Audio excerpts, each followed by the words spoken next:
Assalamualaikum warahmatullahi wabarakatuh. Bismillah, alhamdulillah, wassalatu wassalamu ala rasulillah, amma ba'du. Dewan juri, dewan hakim yang arif dan bijaksana yang saya hormati dan Allah muliakan, serta kerabat da'i dan da'iyah yang saya cintai, semoga kita semua ada dalam rahmat dan cintanya Sang Ilahi Rabbi. Amin ya Allah ya Rabbal Alamin. Belajar ilmu tasrif bikin bergetar di dalam dada. Perkenalkan, saya Syamsul Ma'arif, idaman ukti di tanah Sunda. Hadirin saudaraku, sudah kita ketahui bahwa Indonesia terkenal dengan banyak suku, budaya, bahasa, bahkan agama. Yang tercatat 1340 suku, lebih dari 2500 bahasa daerah, 4760 budaya, dan 6 agama. Nah, maka sudah seharusnya hadirin, dengan adanya perbedaan ini kita jadikan salah satu jalan untuk bersatu lewat dakwah Nusantara. Hadirin, dakwah Nabi adalah dakwah yang selalu menyiarkan nilai-nilai ilahi. Sebab dakwah yang dilakukan oleh baginda Nabi adalah dakwah yang menenangkan hati, bukan yang membuat emosi. Dakwah yang saling menasihati, bukan yang saling menjatuhkan harga diri. Dakwah yang lemah lembut, bukan yang saling sikut. Dakwah yang merangkul, bukan yang memukul. Dakwah yang mengajak, bukan yang mengejek. Dan yang menjadi penengah, bukan dakwah yang membuat marah-marah. Karena dakwah Nabi adalah dakwah yang cinta kedamaian, bukan kegaduhan, apalagi permusuhan. Sebagaimana di dalam Al-Quran arahan Allah Subhanahu wa Ta'ala, surah An-Nahl ayat 125, Allah berfirman, A'udzu billahi minasyaitonir rajim. Bismillahirrahmanirrahim. Ud'u ila sabili rabbika bil hikmati wal mau'izatil hasanah wajadilhum billati hiya ahsan. Al-ayah, sadaqallahul adim. Serulah manusia kepada jalan Rabbmu dengan hikmah dan pelajaran yang baik, serta bantahlah mereka dengan cara yang lebih baik.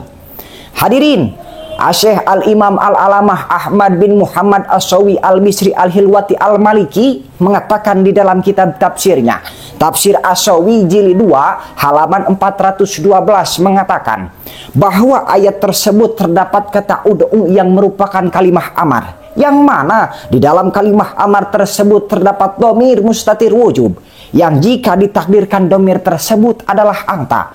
Sebagaimana Imam Ibnu Hamdun mengatakan di dalam kitab Alfiyahnya, wasatru marfu'in bi amrin hutima wadunaya mudari'in wasmaihima. Dan maf'ul di dalam kalimah tersebut para ulama mengtakdirkan dengan lafaz an-nasa.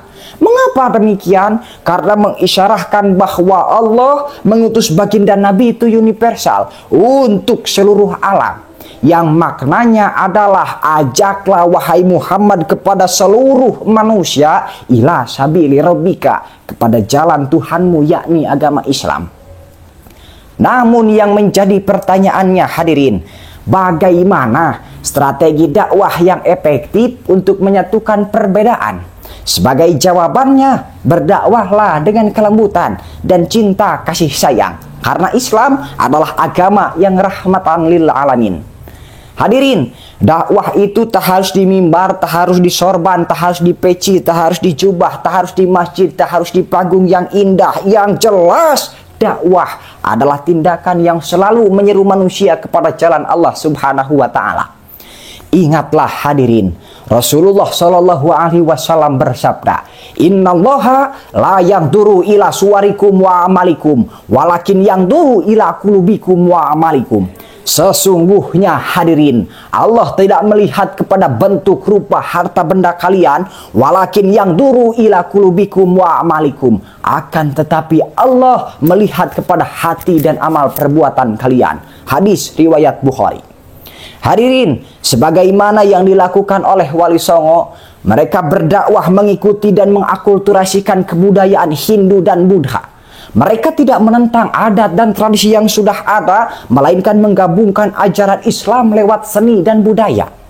Salah satunya dakwah yang dilakukan oleh Wali Songo Sunan Kalijaga, mereka mengenalkan ajaran Islam lewat seni pewayangan.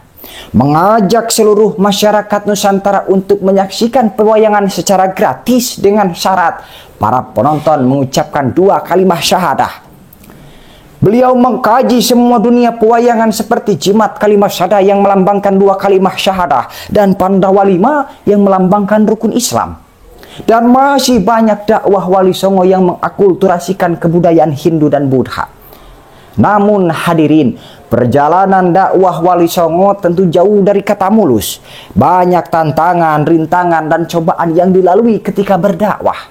Akan tetapi mereka lalui dengan sabar dan tawakal. Karena Wali Songo tahu bahwa setiap hal kebaikan yang dilakukan pasti ada cobaannya. Sebagaimana sabda baginda Nabi, "Mayuridillahu bihi khairan yusib minhu." Barang siapa yang Allah kehendaki baginya kebaikan, maka Allah akan memberikan cobaan bagi dirinya. Hadis riwayat Muslim. Oleh karena itu hadirin, dari awal sampai akhir kiranya dapat diambil kesimpulan, memang benar hadirin, dakwah juga bisa dengan ketegasan. Akan tetapi hukum asalnya hikmah dan lemah lembut. Maka jangan sampai kita kalau berdakwah lebih banyak keras dan tegasnya daripada kelembutannya. Apalagi di zaman sekarang banyak loh manusia yang baperan, diberi nasihat islami malah anggap so suci, diajak barang belajar malah anggap kurang ajar. Maka hendaklah kita para dai berdakwahlah dengan kelembutan agar tercipta persatuan dan keselamatan. Sekian yang dapat saya sampaikan, mohon maaf bila ada kesalahan. Wallahul musta'an ila ahsanil hal. Wallahul muwafiq ila aqwamit thariq. Wassalamualaikum warahmatullahi wabarakatuh.